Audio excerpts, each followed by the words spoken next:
ہمارے ہاں نا یہ دور تیزیاں دکھانے کا دور ہے. کچھ لوگ ضرورت سے زیادہ تیزی دکھانے کی کوشش کرتے ہیں. ان بیچاروں کا کبھی کبھی اتنا سخت نقصان ہوتا ہے کہ ان کو ان سے بھی کئی گنا تیز بندہ مل جاتا ہے. وہ کسی ایسی جگہ جا کے بیچارے الجھ جاتے ہیں جہاں سے واپسی کا راستہ نظر نہیں آتا. میں نے دیکھا ہے بہت سارے لوگ ایسے ہیں جن کے ساتھ لوگ آنا جانا ملنا بیٹھنا آہستہ آہستہ چھوڑ دیتے ہیں.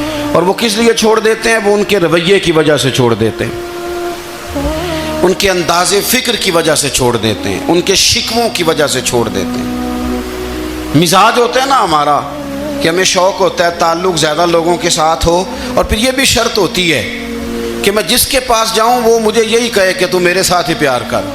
دیکھیں, انسان نے انسان رہنا ہے, اس نے نہ فرشتہ بننا ہے معاذ اللہ, نہ اس نے خدا بننا ہے, اس نے انسان رہنا ہے. لیکن وہ کچھ بھی نہیں کسی کا سنوار سکتا. صرف اتنا ہے کہ اگر آنے والے کی وہ صرف اشک شوئی کر دے, بات توجہ سے سن لے, اور جاتے وقت 2 جملے تسلی کے بول دے, اور اس کے جو بول ہوں وہ ذرا میٹھے ہوں. میٹھے کھ سواد نہیں مشری اندر, اساں کھنڈا وی چک ڈٹھیاں, پڑے نہ ساریاں شیواں نالوں گلاں سجن دیاں مٹھیاں. اگر انداز تھوڑا سا شستہ ہو, انداز تھوڑا سا ٹھیک ہو, لب و لہجہ تھوڑا سا ٹھیک ہو. اب ہمارے جو جدید اسکالر آئے ہیں وہ کہتے ہیں باڈی لینگویج. باڈی لینگویج کیا ہے؟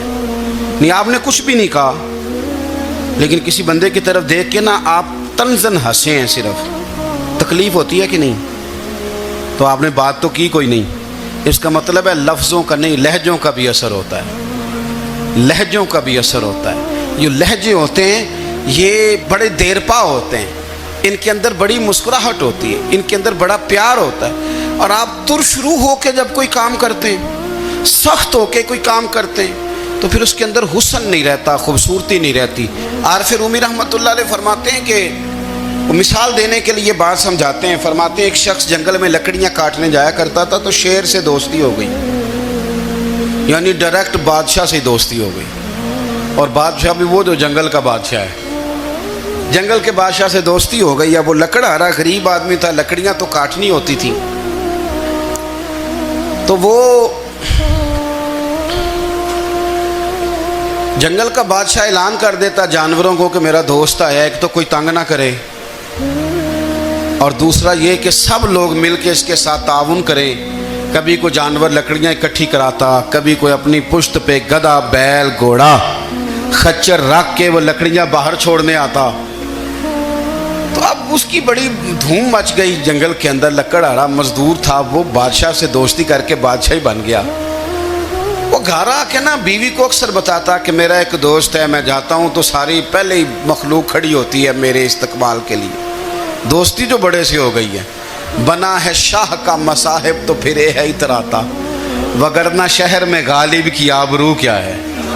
ہمیں تو پوچھتا ہی کوئی نہیں, یہ تو بنا ہے شاہ کا مصاحب تو پھرے ہے اتراتا, وگرنہ شہر میں غالب کی آبرو کیا ہے. تو وہ لوگوں کو بتاتا, بیوی کو بھی بتاتا دوست ہے. تو بیوی کہنے لگی اتنے تو تعریفیں کرتا, یہ نہیں بتایا کہ وہ جنگل کا شیر ہے, بس نیرا دوست بتا دیا. بیوی کہنے لگ گئی کہ تو اتنا جو اس کا ذکر کرتا ہے تو کسی دن بلا نا,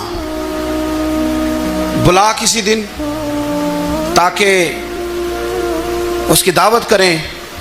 اب اس نے پھر نہ اس کو پردے میں رکھا. کیا کہتے ہیں آج کل, سرپرائز دینا ہے, مگر سرپرائز دینا ہے جی, پردے میں رکھا کہ وہ شیر ہے.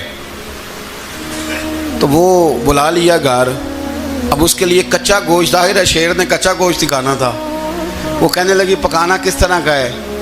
وہ کہنے لگا جب وہ آئے گا پھر بتاؤں گا. اب وہ کچا گوشت 2-3 بکرے ذبح کر کے ڈال دیے.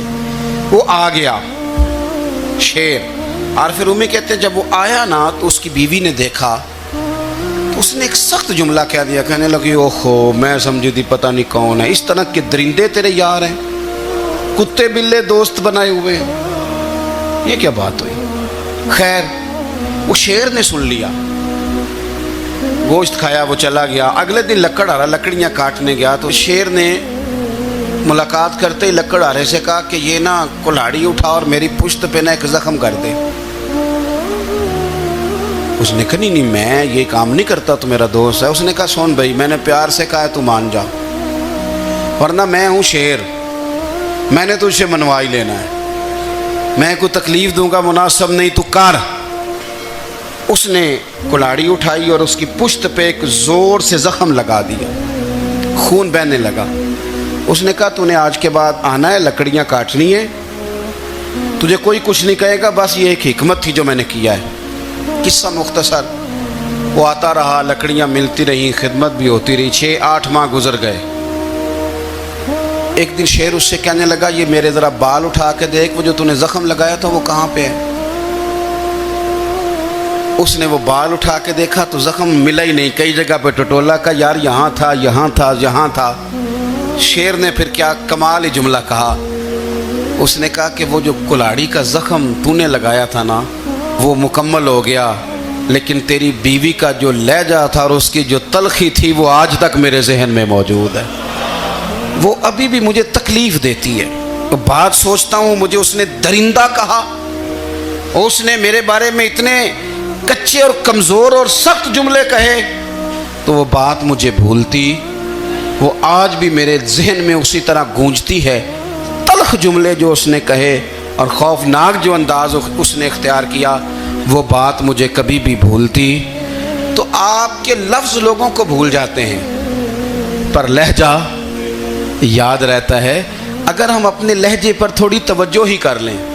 کچھ لوگ کہتے ہیں جی میرا جی روٹین ہی یہ ہے بات کرنے کی، تو یہ یاد رکھنا کسی وقت ایسا بھی ہوتا ہے کہ شیر کو سوا شیر مل جاتا ہے، پھر ایسا نہ ہو کہ آپ کی تلخی کی جواب میں کوئی اس طرح کی تلخی ہو کہ پھر آپ اس کو کبھی بھلا نہ سکیں۔ حضرت ہانی رضی اللہ تعالیٰ عنہ اپنی قوم کے ایک وفد کے ساتھ نبی پاک صلی اللہ علیہ وسلم کی بارگاہ میں حاضر ہوئے۔ نبی پاک علیہ السلام نے ان کی ساری باتیں سنی، تو ان میں سے ایک شخص نے عرض کی یا رسول اللہ صلی اللہ علیہ وسلم، میں نا زیادہ باتیں نہیں یاد رکھ سکتا، حضور میں شاید کمزور حافظے والا ہوں، زیادہ باتیں نہیں میں یاد رکھ سکتا، حضور مجھے کوئی ایک ایسی بات آپ ارشاد فرما دیں کہ میں عمل کروں تو پھر جنت میرا مقدر بن جائے۔ میں چاہتا ہوں کہ مجھے کچھ ایسا مل جائے کہ میں اسی پر عمل، وہ کہا تھا نا درویش نے کہ علم و بس کری ہو یار، کیونکہ ایک کوئی حرف تینوں درکار، تو مجھے کوئی ایسی چیز مل جائے کہ وہ پھر جنت میرا مقدر بنے۔ تو حضور نے فرمایا 3 کام کرنا، ایک تو گفتگو جب بھی کرنا اچھی کرنا، تمہارا لب و لہجہ تمہاری گفتگو میں کبھی کوئی کمزوری نہ آئے، گفتگو اچھی کرنا، اچھی گفتگو۔ اور دوسرا حضور نے فرمایا سلام کو عام کرنا، اور تیسرا فرمایا لوگوں کو کھانا کھلانے میں رغبت پیدا کرنا۔ یہ کام کر، پھر اللہ تبارک و تعالیٰ تیرے مقدر میں جنت کو شامل فرما دے گا۔ تو میرے عزیز، آپ اس بات کو سمجھیں کہ ہمارے اخلاقی رویے، ہمارا کردار، ہمارا لب و لہجہ، ہم نا ڈنڈے کے زور پر حکومت قائم کرنا چاہتے ہیں۔ آپ کو پتہ ہے بہت سارے ملکوں میں دین گیا اور پھر اللہ تعالیٰ معاف کرے بعض جگہ پہ دینی اقدار کو، دینی لوگوں کو زوال بھی آیا۔ بر صغیر پاک و ہند میں دین آیا لیکن اللہ کے فضل سے زوال نہیں آیا اور کبھی آئے گا بھی نہیں، کبھی آئے گا بھی نہیں۔ وہ جو ہم پہ بڑا اعتراض کرتے ہیں نا ہمارے معاملات پہ اور بڑے بڑے فتوے دیتے ہیں، یہ بات وہ بھی کہتے ہیں کہ ان کے دلوں میں عشق رسول کی شمع بہت زیادہ فیروزہ ہیں، یہ بیگانے بھی مانتے ہیں۔ کیوں بھلا؟ اس کی وجہ سمجھیں، ہمیں جو دین پڑھایا ہے وہ صوفیاء نے پڑھایا ہے، اور صوفی جو دین پڑھاتا ہے نا اس کا لب و لہجہ میٹھا بڑا ہوتا ہے، اس کے لب و لہجے میں اخلاص بڑا ہوتا ہے، اس کے لب و لہجے میں للہیت بڑی ہوتی ہے، تلخی نہیں ہوتی۔ تو وہ دین پڑھاتے نہیں، وہ گھول کے پلا ہی دیتے ہیں۔ انہوں نے نا لوگوں سے پیار ڈالا، لوگوں کی ان کے ساتھ محبت ہو گئی، پیار ہو گیا، پھر انہوں نے میٹھے انداز میں لوگوں کو دین سمجھایا، ان کو اچھے طریقے سے اچھے لب و لہجے میں دین کی اور خیر کی باتیں ان تک پہنچائیں۔ اس کا فائدہ یہ ہوا میرے عزیز کہ لوگوں کی روحوں تک دین اتر گیا ہے۔ ہمارے وہ بچے جن کی عمریں ابھی بالکل چھوٹی ہوتی ہیں، 4 سال 5 سال کی، وہ بھی رسول پاک کا نام لیتے ہیں تو بڑے وجد کے عالم میں لیتے ہیں۔ کیوں؟ اس لیے کہ ہمارے بزرگوں نے ہمیں اچھے طریقے سے، اس لیے نبی پاک صلی اللہ تعالیٰ علیہ وسلم نے فرمایا کہ حسن اخلاق والا آدمی اپنے اخلاق کی بنیاد پر نفلی روزہ رکھنے والوں اور رات کو قیام کرنے والوں سے زیادہ فضیلت حاصل کر لیتا ہے، اس لیے کہ اس کا اخلاق، اس کا لب و لہجہ، اس کا انداز، اس کی گفتگو، وہ جو گفتگو اس کی ہوتی ہے وہ اتنی میٹھی ہوتی ہے کہ لوگوں کے دل نہیں ٹوٹتے، بلکہ بعض اوقات اس کی گفتگو کی وجہ سے جو غم زدہ آدمی ہوتا ہے اسے سکون مل جاتا ہے۔ تو اگر آپ بات کریں اور اس میں تھوڑی سی مٹھاس پیدا کر لیں، آپ تھوڑی سی بات میں نا مٹھاس، میرے ایک کلاس فیلو ہیں تو وہ تقریر کر رہے تھے اور میں سن رہا تھا، تو مجھے بعد میں کہنے لگے آپ تبصرہ کریں میں نے کیسی تقریر کی ہے۔ یہ ہوتا ہے نا جی، بعض اوقات دوست بیٹھتے ہیں بے تکلف تو کئی دفعہ کچھ باتیں ایسی ایک دوسرے کے ساتھ کرتے ہیں، تو مجھے کہنے لگے آپ بتائیں کہ میں بات کر رہا تھا تو کیسی تھی؟ تو میں نے کہا جب آپ بات کر رہے تھے تو میں ڈر رہا تھا، مجھے لگ رہا تھا کہیں آپ لڑ نہ پڑیں۔ بھئی آپ اطمینان سے بات کریں، آپ تسلی سے بات کریں، آپ خندہ پیشانی کے ساتھ بات کریں۔ میرے نبی پاک صلی اللہ تعالیٰ علیہ وسلم نے فرمایا، مسلم شریف کی حدیث ہے، حضور فرماتے ہیں نیکی کو کبھی چھوٹا نہیں سمجھنا، نیکی کو حقیر نہیں سمجھنا، کچھ نہ ہو سکے تو اپنے بھائی سے مسکرا کے بات ہی کر لیا کرو، بات کرو تو تمہارے لہجے میں ترش روئی نہ ہو۔